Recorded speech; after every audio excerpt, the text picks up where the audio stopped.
Alors, j'ai déjà eu l'occasion de poster différentes vidéos consacrées à l'apprentissage de la lecture, mais dans cet extrait, je m'adresse à vous, mes élèves, qui sont déjà bien rentrés dans la lecture. Donc, à l'école, on consacre au moins une séance par jour à la lecture, et même pour les élèves qui maîtrisent bien tous les sons et qui arrivent à déchiffrer correctement, il est important de s'entraîner tous les jours. Donc vous, mes élèves, effectivement, vous maîtrisez la plupart, on va dire, voire presque tous les sons, les codes de la lecture, mais malgré tout, il faut s'entraîner. Pourquoi il faut s'entraîner? Eh bien, pour travailler sur la fluidité de lecture, pour travailler à respecter la ponctuation quand on lit, et aussi, surtout, l'expressivité et la compréhension. Quand on lit un texte, il faut qu'on puisse manifester sa compréhension du texte. Donc, qu'est-ce que la fluidité? La fluidité, c'est lire sans hésitation, sans hacher les mots, en respectant les liaisons aussi.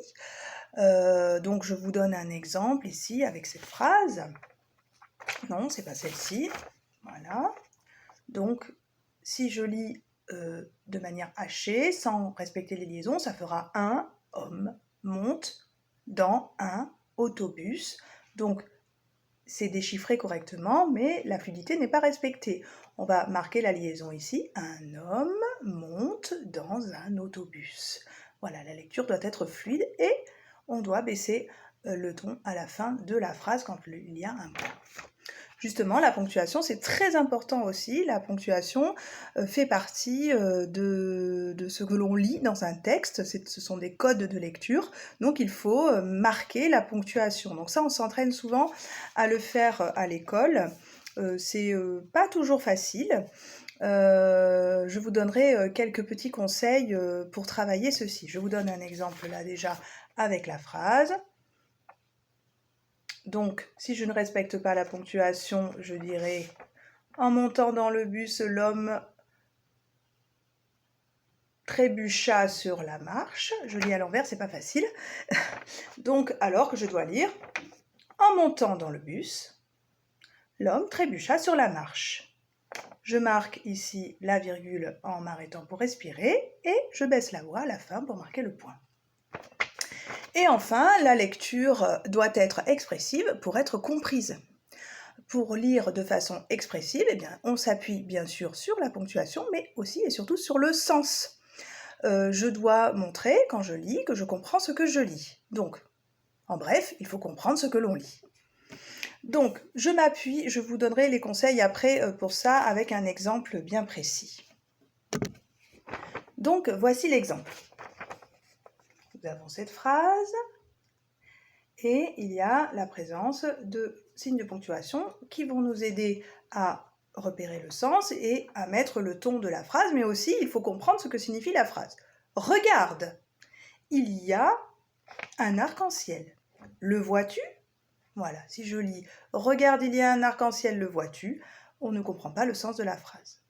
Donc ça, c'est mettre du sens sur ce que l'on lit en s'appuyant notamment sur la ponctuation, mais aussi sur ce que l'on comprend de la phrase. Je m'exclame « Regarde ! Il y a un arc-en-ciel. Le vois-tu ?» Je pose la question. Donc, pour travailler tout ça, je conseille, moi, de lire plusieurs fois une phrase ou un texte, selon le niveau de chacun. Il y en a qui peuvent s'entraîner juste sur des petites phrases.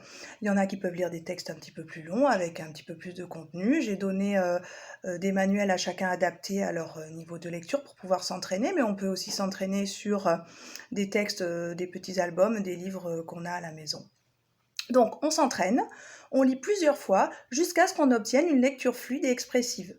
Voilà, donc ça ne sert à rien d'en faire trop, mais il faut le faire bien tous les jours.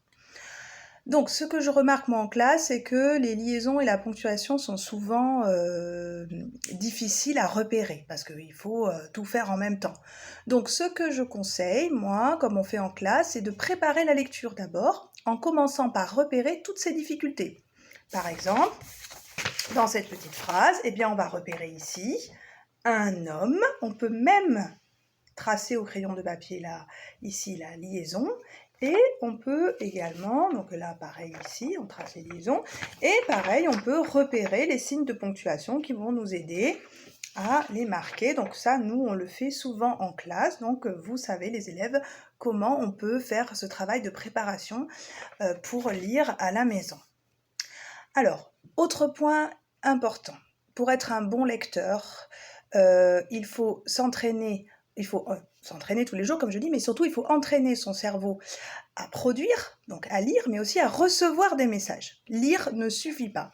Donc il faut s'entraîner aussi à suivre la lecture. Ça, c'est quelque chose que l'on fait en classe, que l'on peut faire parce qu'on est plusieurs élèves, donc on a un support texte et on va bien suivre la lecture pendant que le camarade lit. Donc il faut, si on travaille à la maison avec les parents ou avec un adulte ou un grand frère, une grande sœur, eh bien il faut alterner. Tantôt l'adulte lit, tantôt l'élève lit. Voilà. Et on suit bien la lecture. S'il y a plusieurs enfants lecteurs à la maison, eh bien là c'est parfait, ce sera comme à l'école, ils peuvent se partager la lecture d'un texte. Alors je récapitule le travail de lecture quotidien pour ce groupe d'élèves lecteurs.